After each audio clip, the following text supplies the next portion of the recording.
Muito bem, meus amados irmãos, já que o tempo se apura, se apressa bastante, eu gostaria de que você abrisse comigo a sua Bíblia na primeira carta de Paulo aos Coríntios, 1 de Coríntios capítulo 12. 1 de Coríntios capítulo 12. Nós vamos ler do versículo 12 ao versículo 27.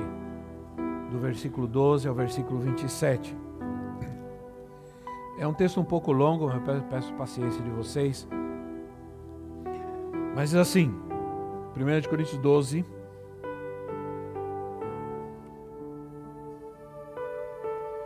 do versículo 12 ao 27, diz assim: Ora, assim como o corpo é uma unidade, embora tenha muitos membros, e todos os membros, mesmo sendo muitos, formam um só corpo, assim também com respeito a Cristo.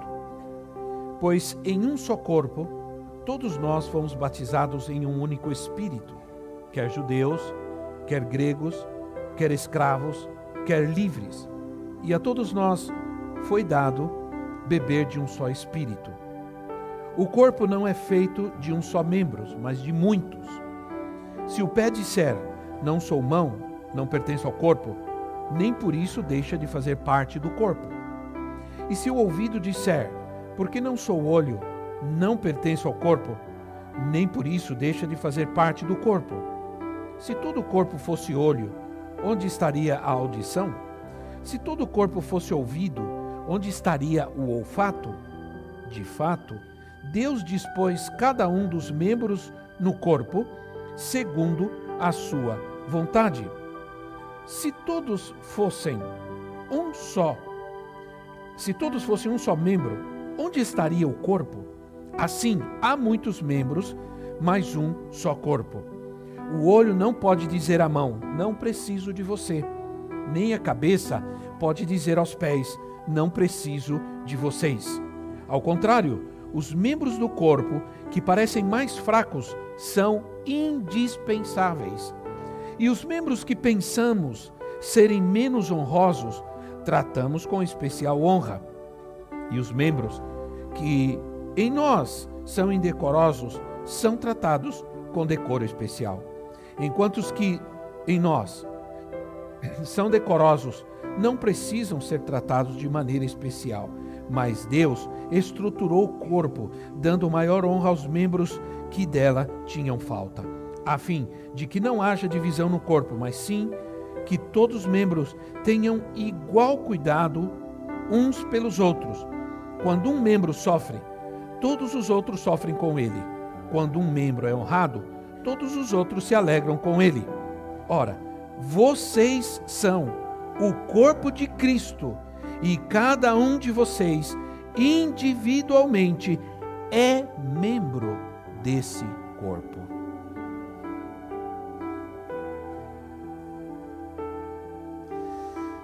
A palavra na Bíblia, no grego, no Novo Testamento, que nos foi traduzida como igreja, é a palavra eclésia. E essa palavra, é importante se referir a ela, porque ela aparece 114 vezes no Novo Testamento. E 90 vezes dessas 114 se refere a uma igreja local, a uma igreja como essa, onde nós estamos agora. O restante se refere a outra, a igreja universal, a igreja não universal do reino, a universal, a igreja invisível, que compõe todos os crentes de todo o mundo, de todas as línguas, de todas as nações, né? Nós temos essa igreja e temos a igreja onde estão todos os salvos, os nascidos de novo, em todas as nações da terra, em todos os povos, línguas, etc. E a igreja local, nessa onde nós estamos. O Novo Testamento, 114 vezes, quando se usa a palavra eclésia, se refere à igreja local. É essa igreja que se reúne em diversos lugares. Então, se refere a uma comunidade de cristãos que não estão apenas unidos em Cristo, mas também devem estar unidos uns aos outros. É isso que diz, é isso que nos explica aqui quando fala sobre o corpo. A tônica maior aqui é, se há um corpo, ele tem que ter membros, e esses membros têm que estar unidos a esse corpo, né? O meu braço, as minhas pernas não podem ir trabalhar e meus braços e minha cabeça ficar em casa. Seria lindo isso, né? Mas não é possível, né? E às vezes eu diria assim, eu queria só que o meu espírito fosse trabalhar hoje e o meu corpo ficasse na cama. Aí nós teríamos em todas as empresas do Brasil assombrações, né, irmãos? Não teria gente trabalhando. Então, é isso a base do que está dizendo assim. Então, nós podemos afirmar, através desse texto que nós lemos, que a igreja é um corpo. É isso que diz. Aliás, a igreja ela tem 3 princípios, 3 dimensões. A igreja ela é uma família, como diz o apóstolo Paulo em Efésios. A igreja é um corpo e a igreja é um templo. Agora, como corpo, o texto diz que quando nós fomos batizados, quando nós recebemos a Cristo, nascemos de novo, automaticamente nós fomos inseridos nesse corpo. Nós fomos colocados nesse corpo. Não há uma opção. Eu não posso dizer, eu tenho a Cristo, eu nasci de novo, mas eu não faço parte de uma igreja, de um corpo. Isso não é possível. Muita gente gostaria, dizer, não, eu amo a Cristo, eu sirvo a Cristo, mas eu não preciso de igreja. Precisa sim. E eu vou te dizer por quê. Então, é uma coisa automática. Ao receber a Cristo, imediatamente Ele te pega e Ele te insere nesse corpo. Ele te batizar quer dizer imergir. A palavra baptizo significa imergir totalmente. Ele te pega e te imerge nesse corpo. E não tem jeito, não tem como fugir. É automático, né? Você passa a ser parte do corpo de Cristo. E aqui vem a primeira afirmação, da qual eu não tenho dúvida nenhuma. Não há opção. Você, ao nascer de novo e ter a Cristo, você tem que ser parte do corpo. Não tem outra forma. Agora, o corpo, disse o texto, não é composto de um só membro e de muitos membros. Tem vários membros, mas também não são membros desmembrados. Não são pernas, braços, cabeças, por aí. O corpo não é um ajuntamento de membros. Porque se fora assim, em pouco tempo seríamos carne morta, carne podre. Sim ou não? O corpo é um monte de membros num lugar, um monte de membros, cabeça, perna, olho, num lugar, não significa que aí está um corpo. Né? Há muita gente que frequenta uma igreja e não se sente parte de um corpo. Mas você não se sentir parte de um corpo representa uma anomia ou uma anomalia. Outro dia eu falei uma palavra aqui e todo mundo achou que estava errado e não estava, viu? Eu disse malezas. Essa palavra existe, está no dicionário. Deus te perdoa por me julgar. Para ser parte de um corpo, os membros precisam estar vinculados. Precisam estar vinculados. Se você não se vincula a um corpo, você não pode ter vida de Cristo fluindo em você. Porque quando os membros do corpo estão ligados, flui o sangue. Flui o sangue. E é o sangue que dá vida. E é o sangue que dá vida. No caso do corpo, é o sangue de Cristo. Quando estamos vinculados ao corpo e o sangue de Cristo flui por este corpo, então esse corpo tem vida. Por isso a igreja não é uma organização. A igreja não é uma organização. A igreja é um organismo. Um organismo. Então, a igreja é um organismo vivo. Ela tem vida. Isso é muito importante entender, porque onde não circula o sangue, ou sangue é legal, né? Esse é espanhol aqui, né? E em espanhol não é o sangue, é la sangre. Porque em espanhol o sangue é feminino, não é masculino. Interessante, né? Não sei porquê, mas tudo bem. Mas na verdade é que onde não flui o sangue, um membro que não flui o sangue, ele vai ter que ser amputado, porque ele vai necrosar, sim ou não? Ele perde a sua utilidade. Ele perde a sua utilidade. Então, a igreja é um organismo, porque nela circula o sangue. O apóstolo Paulo disse que é difícil entender o significado da ceia se a gente não entende a importância do corpo. Se a gente não consegue discernir o corpo e não entende a importância do corpo, a gente não consegue entender o significado real da ceia do Senhor. Então, nós precisamos falar, e estamos falando esse mês sobre vincular-se uns aos outros. A igreja ser capaz de ser acolhedora no sentido de vincular a todos aqueles que chegam. Porque muita gente chega, vai embora porque não consegue se vincular. Não circula o sangue, né, de Cristo. E o princípio bíblico é, no corpo, todos os membros são necessários. E, se como membro eu me nego a funcionar, todo mundo vai sofrer. E o corpo que tem um membro que se nega a funcionar, se torna um corpo deficiente. Sim ou não, irmãos? É deficiente. Entende? Então, um membro que não se vincula, olha, deixa eu dizer uma coisa, um membro que não se vincula é uma prótese. Sim ou não? Diga a pessoa ao seu lado, não seja uma prótese. Um membro que não se vincula é uma prótese. Ele nunca vai se vincular ao corpo. Facilmente, ele, como aquele pastor que me contou que viu um acidente e ficou desesperado. Ele bateu, na verdade ele contou para nós que ele acidentou uma pessoa, como que é? Atropelou uma pessoa. E ele viu uma perna voando. E ele gritou, meu Deus do céu. Acabei de atropelar uma pessoa e arrancou a perna dela. Aí de repente ele viu a pessoa levantando e pulando com uma perna só, era uma prótese. A prótese saiu voando. Aí ele deu graças a...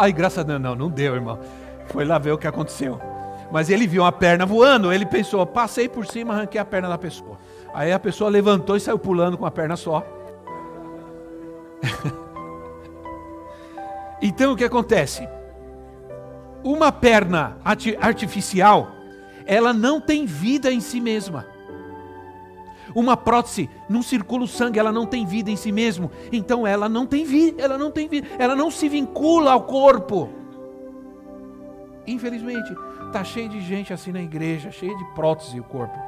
E um corpo onde tem prótese não funciona direito, sim ou não?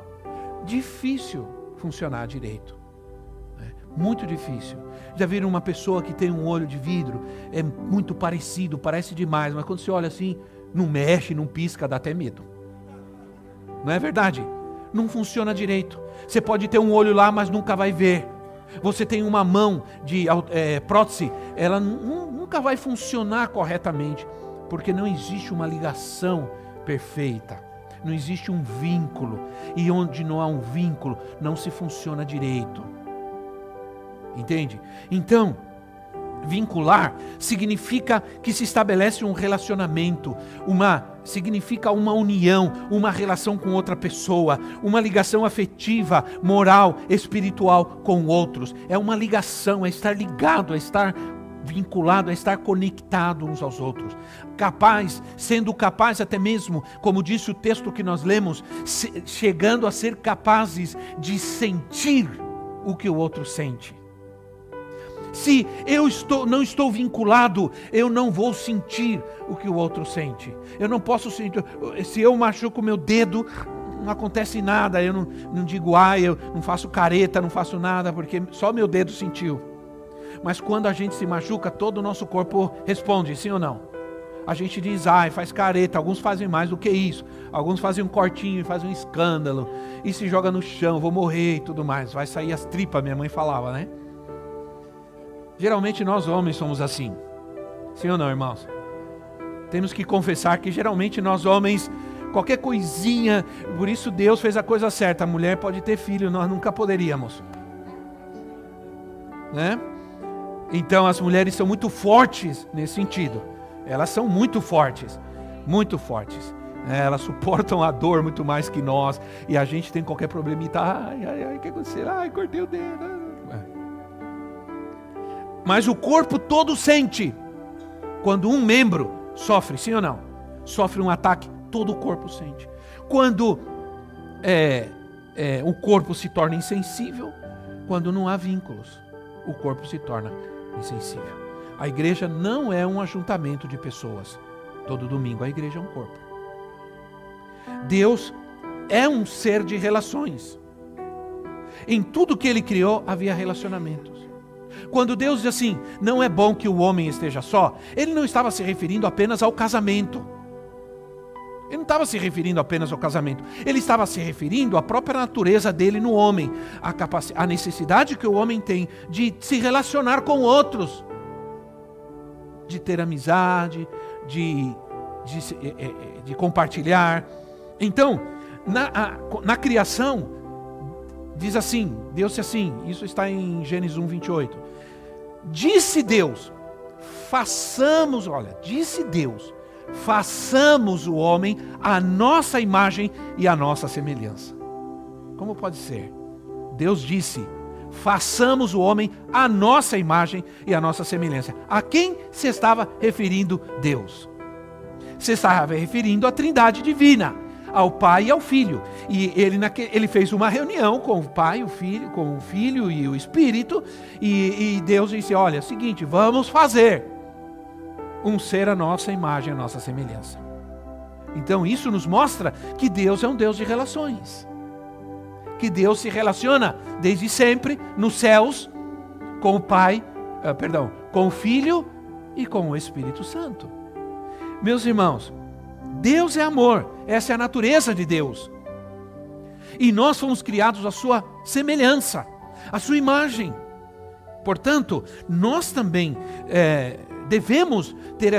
temos essa necessidade de nos relacionar com outros e precisamos. Uma pessoa que não se relaciona, uma pessoa que se isola, uma pessoa que se distancia de todos, ela tem problemas. Ela tem problemas.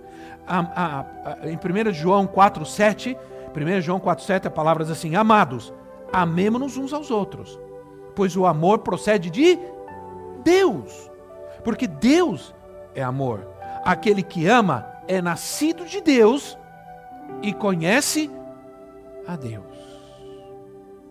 Às vezes, nós não entendemos tanta graça e misericórdia e valor que Deus nos deu. Às vezes a gente fica pedindo, Senhor, me dá amor, me dá amor, me dá amor. Quer dizer que se você tem Cristo na sua vida, se tem Jesus na sua vida, você tem a Deus na sua vida, você tem amor já.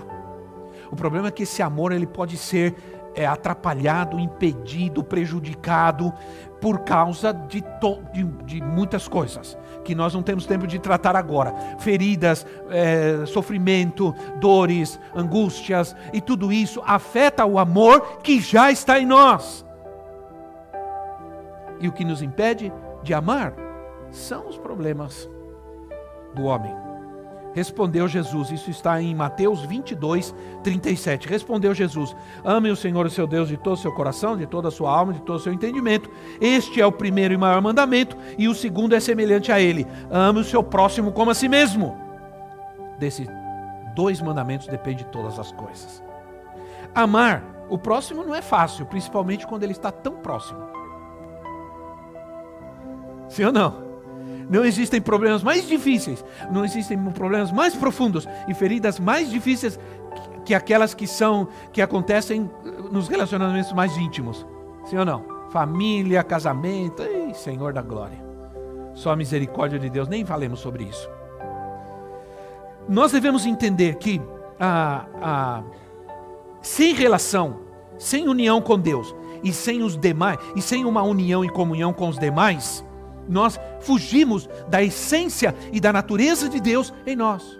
Se nós nos negamos a ter relacionamentos com outros, seja, eu gostei da música porque ela reflete bem, seja baixinho, gordinho, bravinho, bonzinho, né? Tiozinho, vozinho, usa sapato ou tênis, gostei dessa também. Seja quem for, de que maneira for, nós devemos ser pessoas que entendem que a nossa natureza, nossa criação foi para isso, né? É incrível, tem gente achando que viver isoladamente, e esse é o grande problema da sociedade hoje, esse é o grande problema da internet, hoje é o grande problema das redes sociais. As pessoas estão num lugar, tem um monte de gente, mas elas estão sozinhas ali, ó. Eu quero te dar um conselho.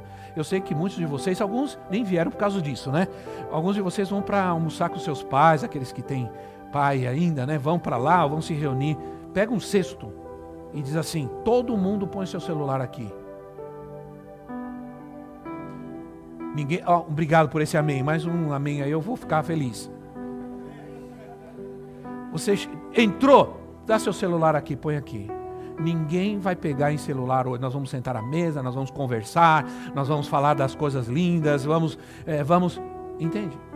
As famílias já não fazem isso, irmãos. Porque tem gente que come com o celular do lado. Tem gente que deita com o celular do lado. Tem gente que levanta, vai para o banheiro com o celular assim, enxugando o olho e vendo o que tem, né? Entende? Há um isolamento.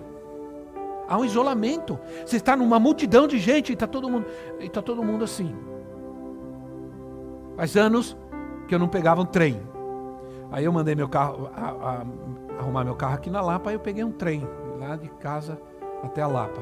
Anos que eu não entrava num trem. Aí eu entrei no trem e fiquei observando. Todo mundo no celular. Criança, adulto, senhora de idade. Todo mundo no celular, ninguém se olha, ninguém se fala, se cumprimenta, nem nada. Entende? É muito triste, porque Deus não nos criou assim. Deus nos criou com uma necessidade muito grande de relacionamento, de abraço, de toque, de tudo mais, de beijos e abraços, né? Então, embora a gente alguns não gostem muito de beijo e abraço e agarra-garra, né, irmão? Mas não quer dizer que a gente não ama, né? Eu sei, já vivi isso, eu já vi muito isso, né? Eu não gosto, mas há uma razão, talvez, por isso, que tem que ser tratado, tem que ser agarrado na força. Alguns a gente...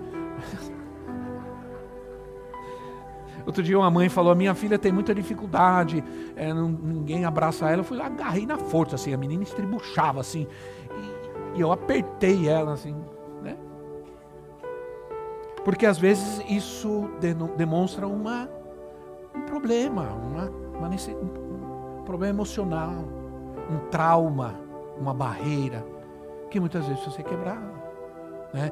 Então, a mensagem do Evangelho é uma mensagem de restauração da relação do homem com Deus. Escute bem, a mensagem do Evangelho é uma mensagem de restauração da relação do homem com Deus e da relação do homem com o homem. E a Bíblia fala muito sobre isso. Então, vamos ler Colossenses capítulo 1, versículo 19, rapidamente. Pois foi do agrado, eu vou ler rápido por causa do tempo, irmãos. Foi do agrado de Deus que nele habitasse toda a plenitude, e por meio dele reconciliasse consigo, com ele, todas as coisas, tantas as que estão na terra, como as que estão no céu, estabelecendo a paz pelo seu sangue derramado na cruz. Antes vocês estavam separados de Deus, e em suas mentes eram inimigos por causa do mau procedimento de vocês, mas agora ele os reconciliou pelo corpo físico de Cristo, mediante a morte, para apresentá-los diante dele santos, inculpáveis e livres de qualquer acusação. Então nós falamos sobre cura, misericórdia, acolhida, tudo isso leva a relacionamentos, implica relacionamentos. Ora, nós vamos acolher a quem? Nós vamos curar a quem? Nós vamos orar por quem? Nós vamos ter misericórdia de quem?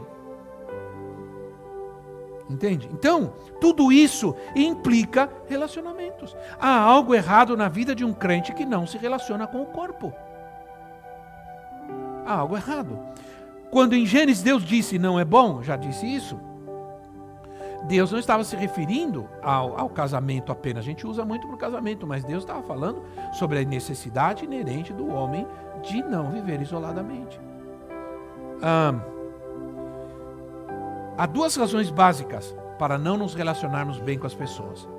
Uma visão equivocada, primeiro, uma visão errada de nós mesmos e uma visão errada da outra pessoa. Isso atrapalha tudo, né? Então, o que afasta umas pessoas das outras, o que afeta os relacionamentos, são feridas emocionais. Culpa, depressão, pânico e outras coisas. Essas coisas é que afastam as pessoas das outras. O orgulho, né? E outras coisas. A igreja, olha, escute o que eu vou te dizer, irmãos. A igreja é uma comunidade de confrontação. De confrontação. É melhor a dor da confrontação do que o consolo da conveniência. Ninguém disse amém, mas eu creio nisso. Eu vou explicar melhor. É melhor a dor da confrontação do que o consolo da conveniência. Do que ser conveniente com os erros, com os pecados, com as mentiras, e não querer tratar, porque dói. Você lembra quando eu era criança, que você chegava ralado e a mãe pegava aquele mentiolate? Como ardia aquele negócio, meu Deus. Eu quando ralava o joelho, eu cobria e escondia. Porque chegava em casa, aquele negócio ardia demais. Aí você chegava, correndo, metia lá, aí você... E aí, quando você gritava, ela falava assim, é bom quando arde, quando dói. Sim ou não? Como pode ser? Como pode ser isso? Não é uma coisa estranha? Não, quando arde e dói é que é bom. Eu creio que isso é uma realidade emocional, de que às vezes quando dói é que resolve. Agora a gente fica tentando fugir da dor, do tratamento, da confrontação, de resolver as coisas, e as coisas vão se acumulando, e de repente nós somos uma doença crônica ambulante. Porque não enfrentamos a dor da confrontação? Agora, desse ponto em diante, eu vou falar de Jesus. Eu não estou deixando de falar de Jesus, mas eu quero falar sobre algo sobre Jesus, né? Porque Ele é o centro de todas as coisas. E como Jesus viveu, o que Jesus viveu, fez e falou, é o que a igreja deve viver, fazer e falar. Nada mais. Temos que ser assim.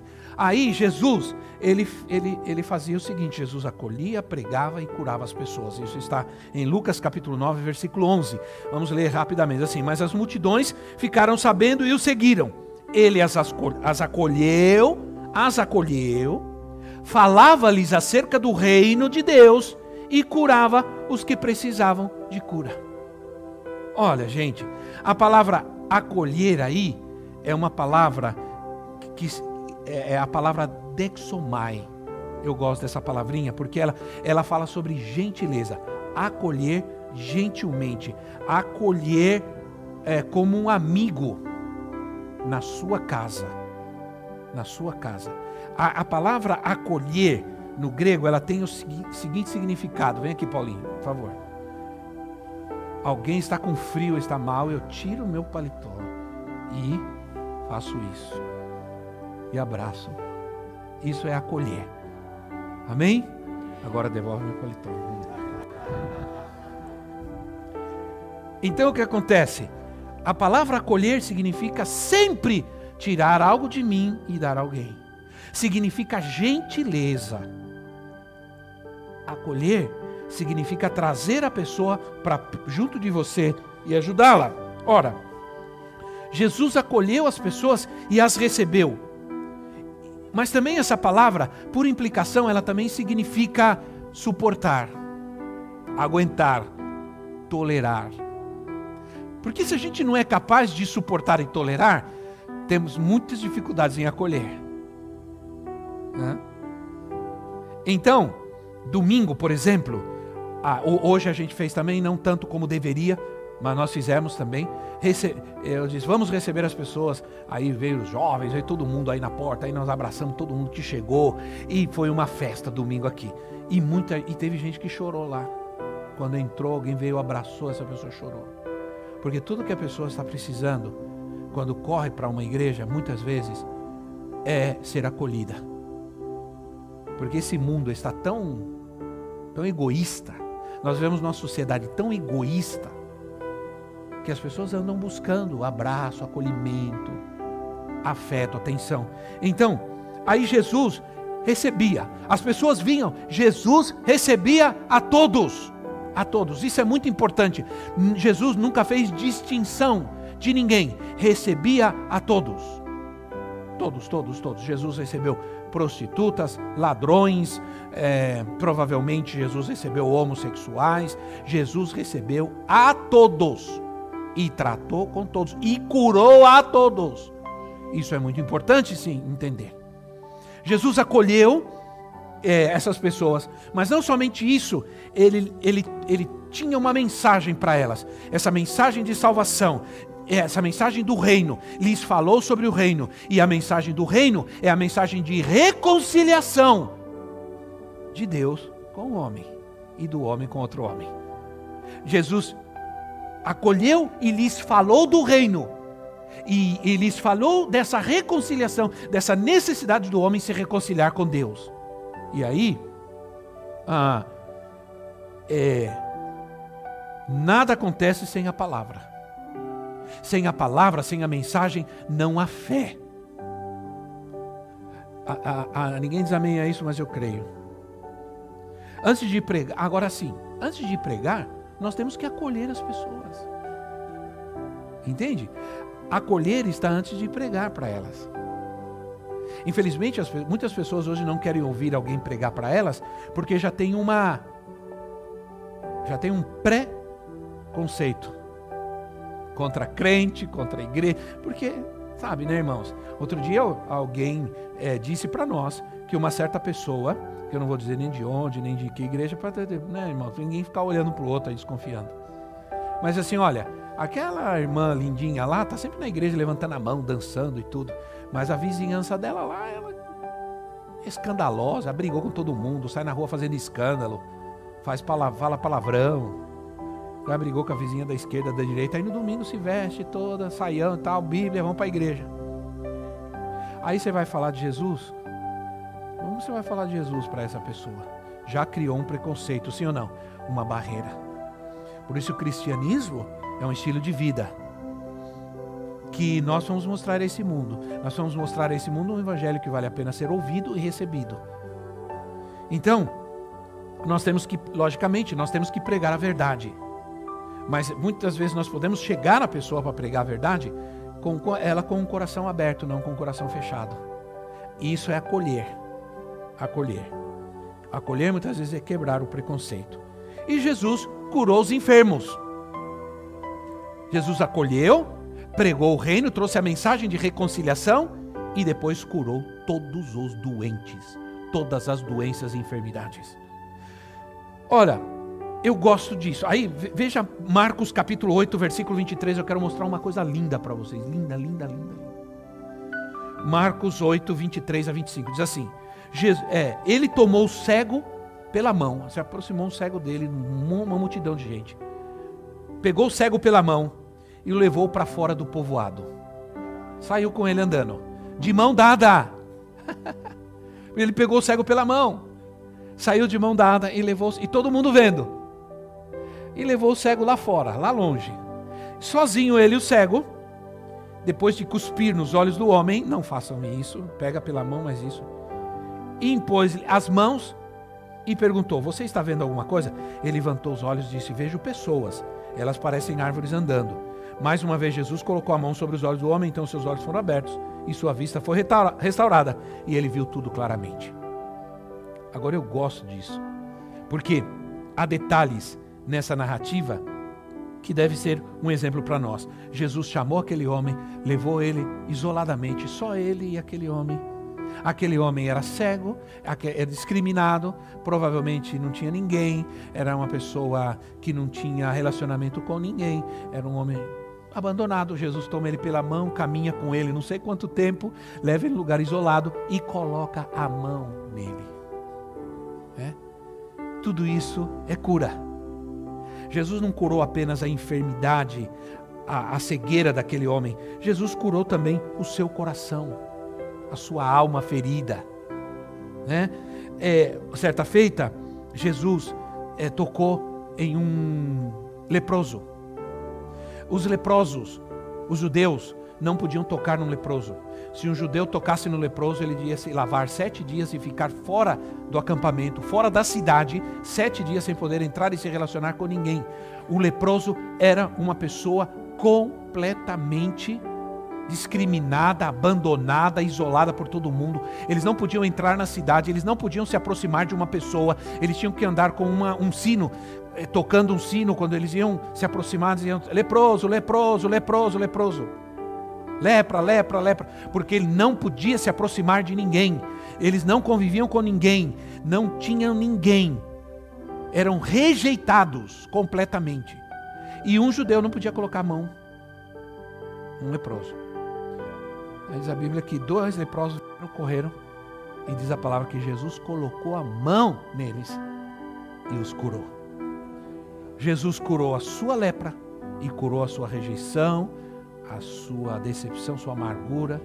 Jesus sarou a sua alma daquele homem. Entende? Porque Jesus tocou nele. Jesus poderia, nesses 2 casos, Jesus poderia curar essas vidas de longe, sim ou não? Fica aí, fica aí. Lepra, vai embora. Jesus 2 vezes, 2 vezes, Jesus curou um filho, curou um servo de um centurião romano, que procurou e disse: meu servo está lá em casa, está doente, quero que o senhor vá lá e ore por ele, e põe a mão nele. E Jesus disse: não precisa, eu oro daqui. E Jesus orou dali mesmo: pode ir lá que o seu servo já está curado. Jesus foi para, o centurião foi para casa, chegou lá, estava curado o seu servo. Outro dia, em João capítulo 4, se eu não me engano, um homem procurou Jesus.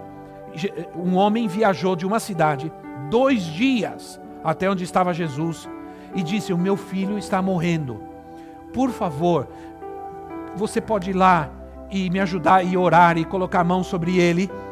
E Jesus disse: não precisa, pode voltar para a tua casa que o teu filho está curado.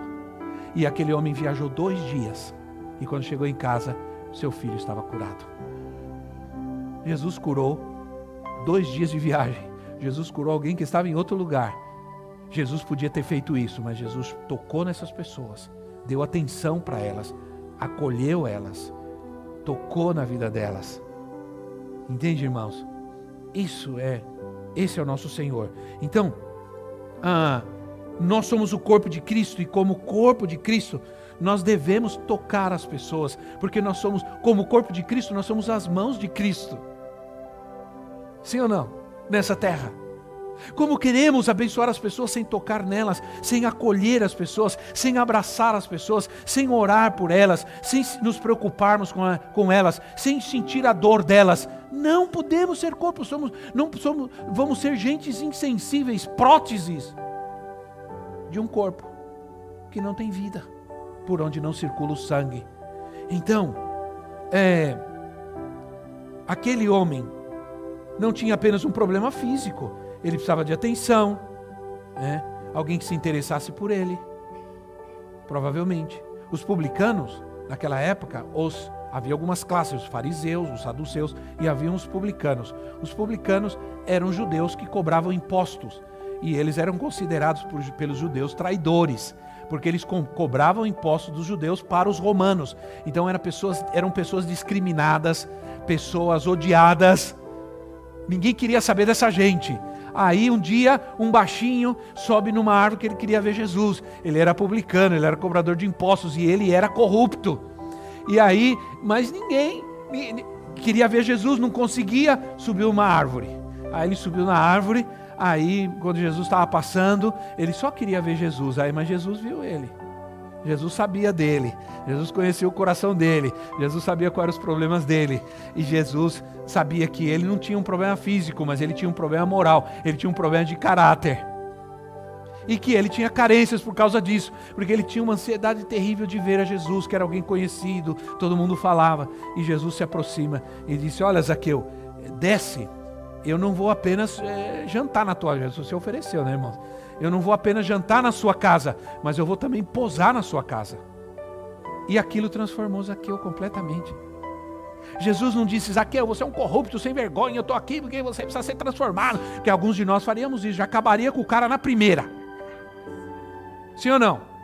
Jesus disse: Zaqueu, desce daí, hoje eu vou jantar na sua casa e sabe o que mais? Vou posar e vou dormir na sua cama. Entende, irmãos? Relacionamento, sim ou não? Relacionamento. E esse relacionamento transformou completamente Zaqueu. Tanto que Zaqueu diz assim: Senhor, eu me arrependo de tudo que eu fiz, e se eu roubei, eu vou devolver tudo que eu roubei e tudo mais. Senhor, tem que fazer isso no nosso país aqui. Em nome de Jesus. Não é? Porque só se devolverem tudo que já foi roubado nessa nação, nós já não vamos ter problema mais nesse país. Entende? Mas só Deus pode transformar o homem de tal maneira que ele reconhece o seu pecado e não somente isso, ele se sente na obrigação de restituir, se é possível, aquilo que ele fez de mal. Irmãos, o Senhor pode tocar uma pessoa de muitas maneiras, mas o principal é através de nós, através de mim e de você, do abraço, da acolhida, né? Jesus podia ter curado todo esse povo aí de longe, mandar embora e acabou. Não, né? Jesus, uma mulher talvez envergonhada pela condição que ela tinha, um fluxo, ela tinha uma hemorragia constante há 12 anos e ela toca em Jesus, escondida. Ela achou que ela ia fazer isso, tocar e sair, ninguém ia falar nada e tudo mais. Por muitas razões, talvez por ser discriminada, por ter uma debilidade muito grande, por ter uma doença com muitos anos, uma mulher que estava não doente apenas fisicamente, mas emocionalmente destruída, e ela não queria talvez que ninguém desse atenção a ela, que ninguém a visse, mas ela vai e toca no manto de Jesus. E havia uma multidão apertando, todo mundo querendo colocar a mão, tudo. Eu sei o que é isso, irmão. Eu sei o que é isso, eu sei.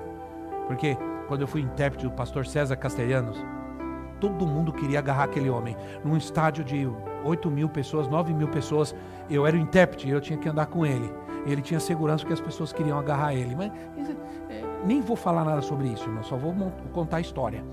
Aí eu estava passando com ele e um monte de gente tentando pular, tocar nele, agarrar ele. E eu estava ali junto, porque eu era intérprete. Aí uma pessoa gritou assim: sabe que eu não posso tocar nele? Eu toco em você mesmo. E tocou em mim. Eu falei: sai, irmão. Será que eu não posso tocar nele? Quer dizer, eu sou né, irmão? Uma alternativa que não dá certo, não consigo tocar nele, toca em você mesmo. Eu nunca me esqueço disso, porque eu fiquei tão bravo. Então, a gente tem que viver o que Cristo viveu. Ele nos dá o exemplo de acolher, de amar, de compartilhar e de curar. Muita gente vai ser curada na igreja, se simplesmente nós formos capazes de acolher as pessoas, de recebê-las. Muitas almas serão curadas quando elas chegam no lugar e encontram uma família que nunca tiveram. encontrem relacionamentos que nunca tiveram, encontrem compreensão das suas falhas, dificuldades. Não encontrem um dedo apontado para elas, não encontrem acusação, humilhação e nem rejeição. Se a igreja não for isso, irmãos, ela não pode ser qualquer outra coisa. Ou qualquer coisa que ela seja, não é igreja. Obrigado. Vamos nos colocar em pé.